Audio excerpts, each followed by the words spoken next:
여러분 안녕하세요. 반갑습니다. 시간 참 빠르죠. 2025년 된 게 엊그제 같은데 이제 벌써 6월이 다 가고 있습니다. 또 한 해의 절반이 지나고 있는데 뭐 어떠세요? 중간 정산을 한번 각자 하셔야겠죠. 또 이 2025년 상반기를 어떻게 나는 보냈나, 뭐 이제 그런 생각들 많이 드시는 시기가 아닌가 싶습니다. 저희가 지금 장자 계속 도척편을 보고 있는데요. 이제 지난 시간에 어디까지 봤죠? 저기 도척을 만난 공자가 말 그대로 혼비백산하는 그런 장면을 함께 보고 있었던 걸로 제가 기억을 합니다. 근데 도척의 꾸지람이 이제 오늘도 계속 이어지는 거죠. 공자를 향한 도척의 비판. 물론 도척과 공자의 이 장자에 실린 도척과 공자의 만남은 이제 역사적 실제가 아님을 여러 차례 제가 말씀드려서 이제 다 알고 계시겠지만 높아심에 한 번 더 말씀드리고요. 오늘 도척은 이 공자의 가장 아픈 손가락을 이제 후벼 팝니다. 시쳇말로. 중령 공자에게 가장 아픈 손가락이 누구였는가 하면은 특히 이제 제자 중에 공자에게 가장 아픈 손가락이 누구였는가 하면은 많은 분들이 아마 안회일 것이다. 그 말에 동의를 하실 것 같아요. 근데 사람은 그렇죠. 시간이 지나면 이제 감정이 희석되고 또 잘 잊어버리죠. 그래서 이제 우리가 뭐 인간을 망각의 존재다 뭐 그런 표현도 쓰지 않습니까? 근데 그 망각이라는 건 이제 축복이 맞는 것 같아요. 잊어야 될 것은 빨리 잊어버리고 마음속 깊이 새겨야 좋을 거는 빨리 안 잊어버릴 수 있다면 참 좋을 텐데, 그러면 대개 우리는 그 반대로 하는 경우가 많죠. 원한이나 분노는 쉽게 잊지를 못하고 은혜나 축복은 쉽게 잊어버리고 좀 그렇게 되는 것 같아요. 그러니까 이렇게 될 바에는 아싸리 다 잊어버리는 게 낫다 그거죠. 아무튼 뭐 중경 공자의 가장 아픈 손가락이 안회였다면 말년 공자의 가장 아픈 손가락은 그건 단연 자로일 것입니다. 자로와 공자, 이 두 사람은 그죠, 만남부터가 사실 참 드라마틱하고 또 함께 어울려 다녔던 그 지난한 세월 전체를 진짜 서로가 서로를 배제하면은 서술할 수 없을 정도로 자로가 없는 공자의 인생을 상상하기 어렵고 공자가 없는 자로의 인생을 상상하기 어려울 정도로 이 수많은 사제지간 중에서도 유독 남다른 관계였다. 공자와 자로는. 이 점에도 큰 이견이 없을 것 같아요. 원래 자로는요, 그 출신 보통 야인이다 그러거든요. 자로를 야인이다 뭐 이제 이런 표현을 한단 말이죠.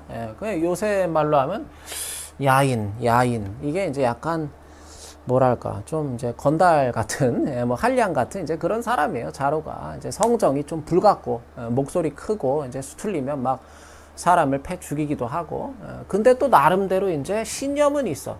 그래서 자기 기준에서 옳다고 생각되는 일에는 또 물불을 가리지 않고 이제 원래가 이제 좀 약간 그런 사람이란 말이에요. 자로가. 근데 어쨌든 공자를 만나게 되면서 공자와 함께 온갖 희로애락을 함께 겪으며 자로가 어쨌든 같이 살죠. 같이 살아가면서 이제 이 야인에서 이제 자로가 어떻게 보면 야인에서 이제 성인의 그 면모를 갖춰가는 이제 과정이란 말이죠. 이게 이 자로의 인생이라는 거는 자로의 인생에서 갖는 공자의 의미라는 거는. 근데 어쨌든 아무튼 이렇게 살다가 자로가 좀 비극적인 죽음을 맞게 되죠. 그러니까 누구보다 자로를 잘 알았던 공자가 이제 자로의 죽음을 뭐 예견하기도 하고 이제 그런 장면이 이제 나오는데, 자로가 죽고 나서 이제 공자가 그런 말씀도 하시고 그러잖아요. 자오득유 오엄불문어이다. 그래서 내가 자로를 만난 이래로 내 귀에 나쁜 말이 들리질 않았다 하는 게 이제 자로가 이제 공자의 제자가 되고 난 이래로 늘 그냥 눈에 쌍심지를 켜고 다니면서 누구든지 조금만 공자를 험담하거나 공자를 나쁘게 말하거나 자기 스승을 그러면 이제 막 자로가 그냥 노발대발하면서 다 때려 죽이겠다고 이제 난리를 치니까 자로 앞에서는 누구든지 좀 저절로 조심을 하게 되는 거죠. 특히 공자에 대해서. 아무튼 저는 뭐 지금 자로라는 인물에 대해서 자세히 좀 내가 알아보고 싶다 하시는 분들께서는 이제 좀 가장 이제 접근이 쉬운 걸로는 사기 열전에 보면 이제 중리 제자 열전이 있습니다. 그러니까 거기에 보면 이제 자로의 생애가 아주 상세하게까지는 아니지만 이제 어느 정도 이제 우리가 자로라는 인물상에 대해서 파악할 수 있는 정도는 서술이 돼 있으니까 이제 그 사기를 좀 참고하시면 좋겠고요. 이 장자 길라잡이 강의가 이제 역사 강의는 아니기 때문에 제가 자로 이야기를 하고 그러다 보면 이제 말이 또 많이 길어집니다. 예, 그래서 요새는 제가 뭐 말을 하기 싫다는 게 아니라 요새는 이제 마음만 먹으면 얼마든지 정보를 쉽게 또 찾아보실 수 있는 그런 시대지 않습니까? 뭐 챗 GPT나 이런 거 보니까 정말 뭐 예, 물론 좀 이제 좀 제대로 안 알려주는 것도 있긴 한데 근데 이제 또 활용을 잘 하기만 하면은 아주 이제 좀 편리한 그런 기능들을 많이 갖추고 있더라고요. 아무튼 그런 시대잖아요 지금. 그러니까 여러분들께서 이제 자로에 대해서 좀 자세히 알고 싶으시면은 논어나 이제 뭐 사기 열전, 중리 제자 열전 이런 걸 좀 참고하시면 좋겠고, 여하간 이제 요지는 그거죠. 자로라는 인물은 좀 안타깝게 세상을 뜹니다. 예, 그 위나라 위영공이 죽으면서 그 논어에도 보면 이제 나오는 그 남자라는 부인이 있죠. 예, 일종의 이제 그 위나라의 이제 왕위 승계 과정에서 일어나는 어떤 그 알력 다툼인데 이게 이제 그 변란이 일어나고 그런 과정인데 아무튼 자로라는 사람이 위나라에서 대부를 지내요. 그 포라는 데가 보통 이제 이 포라는 데가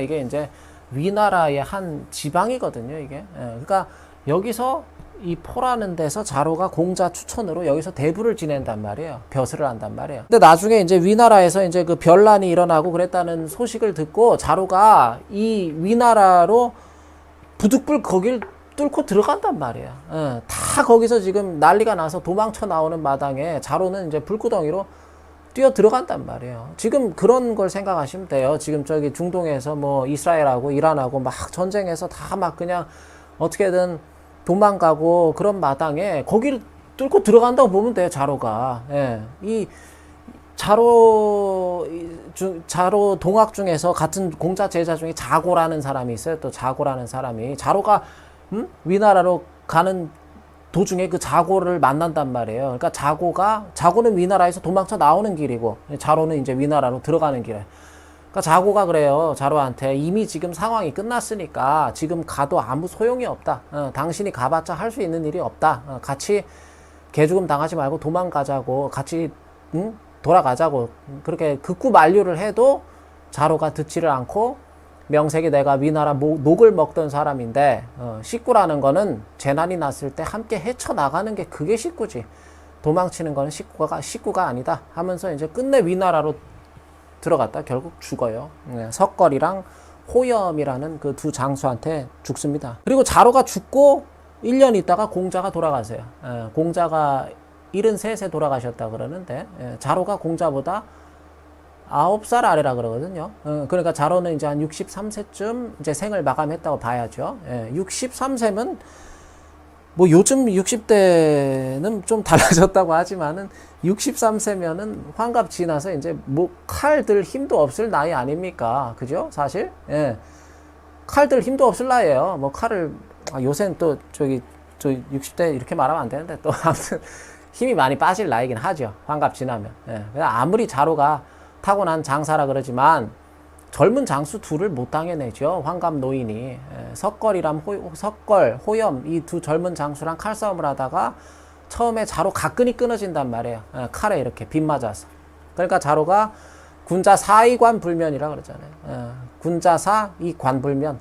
군자는 죽더라도 관을 벗지는 않는다 하고 이제 관을 고쳐 쓰고 칼에 맞아 죽었다. 이제 뭐 그런 얘기가 나오죠. 방금 제가 말씀드린 여기까지는 이제 뭐 장자에 나오는 말은 아니고 이제 이 자로라는 인물에 대해서 여러분들한테 잠깐 제가 말씀을 드리느라 그런 거고요. 근데 오늘 도척이라는 사람이 공자 말년에 가장 아픈 손가락 그 자로를 이제 총탄 삼아서 공자를 저격하기 시작하는 거예요. 그러니까 이런 거 보면 참 뭐랄까 그 후대 도가들이 약간은 좀 짓궂은 걸 넘어서 좀 잔인합니다. 각색된 얘기라고는 하지만 육아의 가장 아픈 손가락을 소재로 자신들의 철학을 개진하는 그런 모습인데, 오늘 장자의 대목이. 아무튼 도척이 계속해서 공자를 꾸짖어요. 도척이 공자한테 이런 말을 하죠. 공자여, 너는 달콤한 말로 가만히 잘 살고 있던 자로를 설득해서 자기 본성에 따라서 잘, 여기 야인으로 자기 본성을 따라서 건달노릇 잘하면서 잘 그렇게 살아가고 있던 자로가 허리춤에서 칼을 풀고 억지로 유자가 되게끔 만들었다 그거예요. 억지로 육아에 귀의하게끔 만들었다. 자로로 하여금 본성을 거슬러서 군자의 길을, 성인의 길을 걷게 강요했다 그거예요. 공자 네가. 그 결과가 자로는 위나라에서 변을 당했고 결국 사형을 받아서 그 몸이 소금에 절여졌다 그거죠. 예.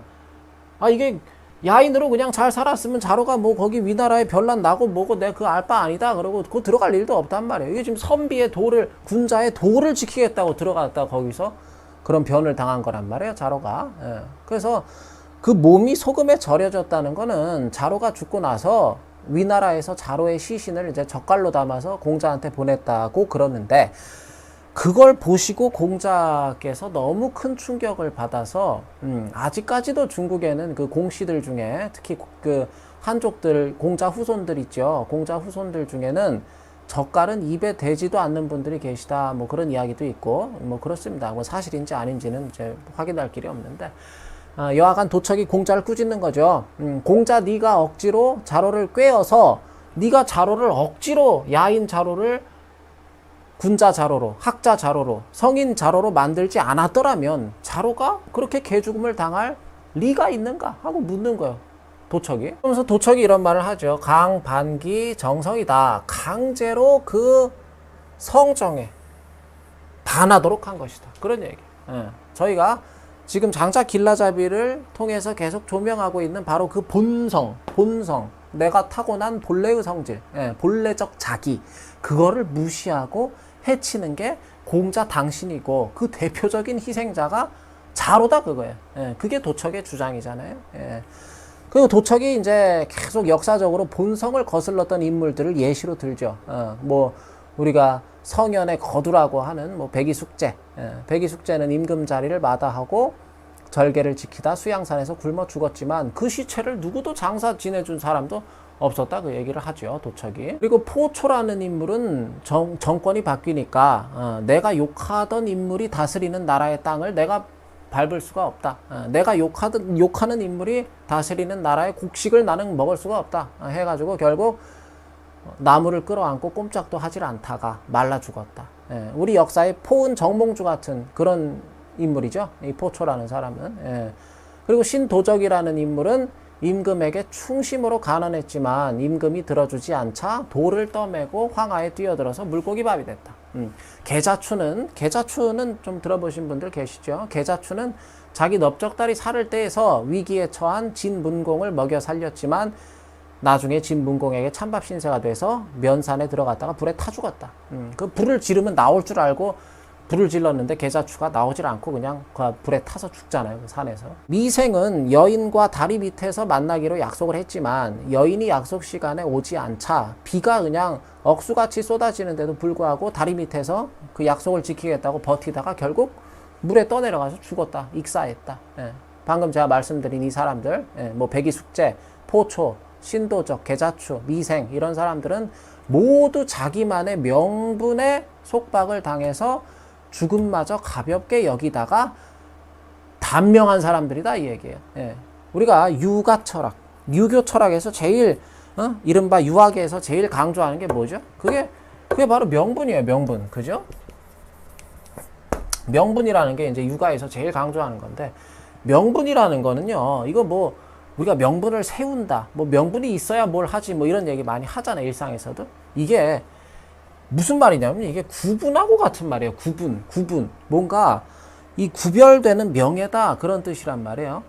그러니까 유가들은 유가가 아닌 다른 이들과 뚜렷하게 구분되는 명예를 중시한다 그거예요. 이 명분이라는 건 유가가 누군가 명분을 중시한다 그 얘기는요, 다른 사람들과는 뚜렷하게 내가 구분될 수 있는 어떤 그런 명예를 중시한다 그 얘기란 말이에요, 명분을 중시한다는 거는. 근데 그 명분을 중시한 그 결과가 어떤지를 한번 보라. 도척은 오늘 그 얘기를 하는 거죠. 전부 속된 말로 개죽음, 요절, 단명으로 끝나질 않는가 하는 것이고, 또 이제 뒤에 이제 도척이 또 계속 도척이 말이 좀 길어요. 예, 뭐 비간이나 오자서 같은 충신들 이야기를 좀 더 도척이 하는데, 어쨌든 그 맥락은 전부 동일합니다. 예, 공자 당신이 그토록 중시하는 뭐 인의, 충서, 예약, 또 뭐 신뢰 이런 것들, 그것들을 목숨과 바꿔가면서까지 지킨 결과가 냉정하게 그게 뭐냐 그거예요. 했을 때 그거는 개죽음이다 그거죠. 개죽음이다. 예, 타고난 천수를 스스로 갉아먹는 꼴밖에 더 되겠는가. 예, 공자 당신이 말하는 성인 군자의 길이라는 게 그게 결국 이 명분을 명분 삼아서 사람 때려잡는 일 아니냐 그거죠. 그러면서 도척이 이제 자기가 생각하는 사람의 성정, 즉 인간의 본성이란 무엇인가에 대해서 공자한테 이야기를 합니다. 예, 도척은 이렇게 얘기를 하죠. 무릇 사람이란, 이 사람이란 거는 그렇다는 거예요. 눈은, 사람의 눈이라는 거는 좋은 빛깔을 보려고 하는 게 그게 인간의 본성이고, 또 사람의 귀는 좋은 소리를 들으려고 그러는 게 사람 본성이고, 입은 어떻게든 좋은 맛을 보려고 그러는 게 사람 본성이고, 또 사람의 뜻과 기운은 어떻게든 좀 만족스러워지기를 바란다. 그런 얘기를 해요, 도척이. 그러면서 사람은, 사람이라는 동물은 오래 살아봤자 100살 정도 사는 거고, 좀 장수했다 싶으면 80살이고, 그래도 좀 살았다 싶은 게 이제 환갑이다 그거죠. 예. 이 중에 뭐 예를 들어서 100살을 산다고 해도 이 중에서 감기 걸려서 켈록켈록 하면서 병원 왔다 갔다 하는 시간 빼고, 또 뭐 아주 그냥 소수처럼, 아주 소수의 케이스처럼 금수저로 태어나서 뭐 그러지 않은 이상해야 젊은 시절에는 이제 뭐 기반을 닦으려고 그러면 다들 고생을 해야 될 운명을 타고났잖아요. 그죠? 그러니까 젊은 시절에 또 개고생하는 그런 시간 다 빼고, 뭐 대학 졸업할 때까지 죽어라 공부하고 직장 들어가고 남들 다 하는데 나만 안 하면 이상하니까, 또 부모가 은근히 등을 떠미니까 결혼해서 애 낳고 부모 봉양까지 해가면서 애들 다 키워놓고 이제 한숨 돌리나 싶으면은 갱년기 오고 몸 다 고장나고 다 늙어서 이제 뭘 해도 재미없고, 소화도 잘 안 되고 피자 한 판 먹고 싶어도 그거 다 먹지도 못하고, 그렇게 조금 버티다가 어쩌면 운 나쁘면 또 치매나 걸려가지고 그렇게 죽는 게, 그게 사실 대다수 우리네 인생 아니냐 이거야, 도척하는 말이. 그리고 어디 뭐 또 결혼식, 장례식, 경조사 쫓아다니는 시간 다 빼고 또 걱정하고 근심하고 내가 막 쫄아가지고 전전긍긍하느라 떨고 잠 못 들고 하는 시간 다 빼고 나면, 이런 거 다 빼고, 제가 방금 말씀드린 거 빼고 나면 정말 우리가 마음 편하게 활짝 웃으면서 지내는 시간은 평생에 걸쳐서, 100년을 산다 그러면 100년에 걸쳐서 한 달 중에 그게 사나흘이 될까 말까 하다 그 얘기예요, 도척하는 말이. 그러면서 도척이 천여지 무궁이다. 하늘과 땅은 무궁하지만, 끝이 없지만, 이 우주라는 거는 무궁하지만, 예, 동양에서 천지라는 거는 항상 전 우주를 뜻하는 겁니다. 코스모스를. 예, 우주라는 거는 무궁하다. 우주라는 건 끝이 없지만 인사자유시, 예, 사람의 죽음이라는 것은 항상 때가 있게 마련이다. 예, 우주는 무한하지만 사람은 유한. 누구나 때가 되면 죽는다 그 얘기잖아요. 그래서 호련, 인생의 호련함이란, 이거 제가 좀 써볼게요. 인생의 호련함이라는 것은, 인생의 느닷없음이라는 것은 천리마가, 예, 이 천리마가 좁은 틈 사이로 달려 지나가는 것과 다를 바 없다 그런 얘기입니다. 예.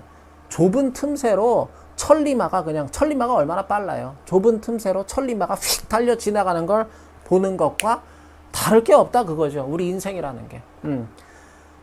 좁은 벽 사이로 KTX가 휙 하고 쌩 하고 지나가는 걸 보는 것과 다를 바 없다는 거예요, 우리 인생이라는 게. 예. 이 짧은 찰나를 살아가면서 여기서 뭐 인의를 따지고 충서를 따지고 예약을 따지고 뭐 지혜를 추구하고 신뢰를 쌓고, 아 내가 그런 짓을 정말 해야 되는가? 이게 도척이 묻는 거란 말이에요, 공자한테. 이 짧은 인생을 살면서 조금이라도 타고난 수명을 위태롭게 하는 명분과 활짝 웃을 수 있는, 안 그래도 활짝 웃을 수 있는 날들이 적은데 활짝 웃을 수 있는 그 편안한 마음을 조금이라도 해치는 일들은 모두 내가 버리는 것들이다. 그런 거는 공자여 내 눈앞에서 빨리 사라져라. 당신이 말하는 도란 모두 내가 버리는 것들이다.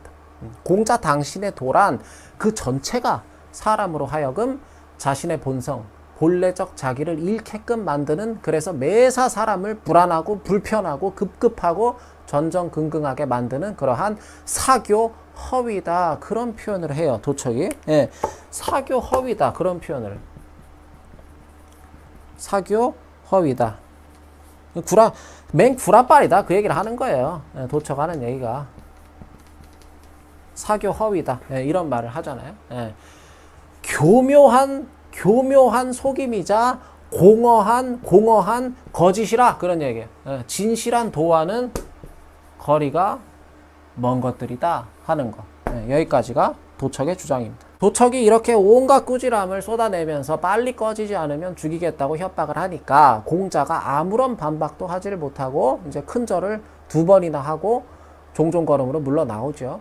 그래서 수레에 오르려 그러다가 말꽃비를 막 3번이나 놓치고 예, 그런 장면이 나와요. 얼이 빠져서 그랬겠죠. 그리고 돌아가는 길에 도척의 형 예, 류하해를 우연히 마주칩니다.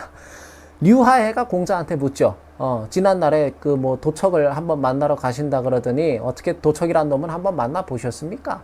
그 놈이 우리 공 선생님한테 무례를 저지르진 않답니까? 예, 안 그래도 내가 걱정하고 있던 참입니다. 류하해가 물어봐요, 공자한테. 공자가 대답을 하죠. 예, 제가 도척을 만나봤는데 저는 아무런 병이 없지만 거기다 가서 괜히 뜸질을 한 꼴이 됐습니다. 그래요. 예, 감기에 걸리지도 않은 사람을 괜히 내가 치료하겠다고 주사를 들고 찾아간 셈이 됐다 그런 얘기죠. 예, 급히 달려들다가 호랭이 머리를 쓰다듬고 호랭이 수염을 잡아당긴 셈이니 자칫하면 호랭이 밥신세를 면치 못할 뻔했습니다. 류하해 당신 말이 맞았습니다.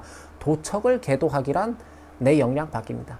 괜히 그냥 죽을 뻔했습니다. 하면서 공자가 류하해한테 이제 애둘러서 사과를 하는 예, 그 대목입니다. 오늘 장자의 대목이. 이제 여기까지가 이 도척편에 실린 도척과 공자의 대화인데요. 예, 여러분들께서는 도척과 공자의 이야기를 들으시면서 어떤 마음을 좀 갖게 되셨는지 뭐 모르겠습니다. 저는 개인적으로 그 하여가와 단심가가 좀 떠올랐습니다. 예, 그 태종이 이방원이가 포은에게 보냈다는 그죠? 이런들 어떠하고 저런들 어떠하리 뭐 고려면 어떠하고 조선이면 어떠하리 이에 대한 포은의 대답은 칼 같죠. 이 몸이 죽고 죽어 100번 고쳐 죽어 100골이 진토되더라도 넋이 닳더라도 조선은 안 된다 새끼들아. 정확히는 이성계의 위화도 회군과 당신네 이씨들이 내세우는 그 역성혁명의 그 명분은 니들이 내세우는 그 명분은 정당화될 수 없다. 내 명분이 옳다 그 얘기를 하는 거야 정몽주가. 결국 조영규인가요? 예, 조영규라는 사람한테 정몽주가 이제 선주교라는 데서 맞아 죽게 되는데 그랬을 때 공자는 어떤 사람입니까? 예, 태종보다는 확실히 이제 포은에 가까운 분이죠. 예, 역사적으로도 이 유학이라는 것 자체가. 예, 그러니까 상당히 이게 아이러니한 부분이에요. 우리 역사상에 우리 5000년 역사상 조선만큼 유교를 절대적으로 숭상했던 왕조는 없어요. 예, 특히 주자 이후로는 그죠? 이제 조선 이제 중후기로는 유교를 제외한 사상은 전부 사문난적화된단 말이에요. 그러한 조선의 여명을 밝혔던 이방원, 조선을 세운 게 그 이성계는 이제 태조 역할만 하는 거고 조선이라는 나라를 그 체계를 구성하고 나라를 만든 거는 전부 이제 물론 그 전에 정도전이가 있었지만 이방원이 한 거란 말이에요. 왕으로서는. 예. 근데 유교에 쩌들었던 유학에 쩌들었던 조선의 여명을 밝혔던 이방원의 하여가는 상당히 도가틱했다는 거. 예. 이거는 굉장히 좀 재밌는 부분이죠. 도가는 그렇습니다. 뭐 장자 노자도 마찬가지고 이런들 어떠하고 저런들 어떠하리. 예. 오늘 도척의 말처럼 어차피 인생이라는 것은 좁은 틈새로 천리마가 휙 스쳐 지나가는 것을 보는 것 같은 거. 그게 인생이거늘. 이런들 어떠하고 저런들 어떠하리. 반면에 유가는 어떻죠? 유교 철학이라는 거는 유교 사상. 내일 세상이 망하더라도 오늘도 나는 어김없이 한 그루 사과나무를 심겠다는 그러한 어떤 결의가 있죠. 무엇이 정답입니까? 도척이 정답입니까? 공자가 정답입니까? 도가가 정답이에요? 유가가 정답이에요? 정말로 정답이 있다면 정답이 없는 게 정답이겠죠. 세상에는 그렇습니다. 정몽주 같은 사람도 있고 또 이방원 같은 사람도 있고 또 정몽주를 때려 죽이는 조영규 같은 사람도 있고 다양한 사람들이 있습니다. 과연 이 세상에 전부 정몽주 같은 사람만 있다면 우리네 세상이 정말 아름다워질까요? 반대로 전부 이방원 같은 사람만 있다면 우리 세상이 정말 아름다울까요? 예, 그 곰곰이 한번 생각해 볼 일입니다. 정몽주 같은 분들이 계셔서 후대에 우리들이 또 어떤 절개라는 것의 가치와 귀함을 알고 의리의 소중함을 곱씹고 그러는 거죠. 그리고 또 이방원 같은 이들이 있기에 이 역사의 수레바퀴는 계속 굴러가고 역사는 발전을 해온 거겠죠. 예. 세종이라는 인물은요, 우리가 이제 조선 왕조를 보면은 거의 이제 전기에는 세종을 꼽고 후기에는 정조를 꼽고 그렇잖아요. 근데 그 세종이라는 인물은요, 그분께서 타고난 천재기도 있지만 자기 아버지, 예? 그 태종 이방원이 없었다면 우리 역사에 세종도 없었을 가능성이 높다 하는 것을 우리가 익히 잘 알고 있습니다. 오늘 도척의 말을 요약을 합니다. 우주는 무한하나 사람은 누구나 죽는다. 사람은 유한하다. 이 짧은 인생을 활짝 웃으며 편안하게 살 것인가, 죽상을 하고 걱정 근심에 사로잡혀 살 것인가는 각자가 선택할 일이다. 그리고 각자에게 웃을 만한 일과 편안하게 여겨지는 일은 모두 저마다 다르다. 세상 모두를 정몽주로 만들라는 것은 폭력이다. 세상 모두를 이방원으로 만들라는 것도 폭력이다. 세상에는 도척 같은 나 같은 이런 사람도 있고 공자 너 같은 사람도 있는 거다. 각양각색의 사람들이 저마다 자신의 본성에 따라 살아갈 수 있도록 그냥 놔둬라 그 얘기입니다. 그냥 놔둬라. 제발 좀 건들지 말고 놔둬라. 그냥 건들지 말고 놔둬라 이거예요. 제발. 제도나 형식 면에서 오늘날 유교의 영향력은 많이 쇠퇴했죠. 그럼에도 불구하고 여전히 우리 문화에 특히 정신문화를 지배하고 있는 거는 그거는 유교 문화입니다. 우리는 은연중에 그래요. 우리 민족은 하여가보다는 단심가에 좀 더 끌려해요. 끌려한다는 거는 그걸 더 멋있다고 생각하는 경향이 있다 그거예요.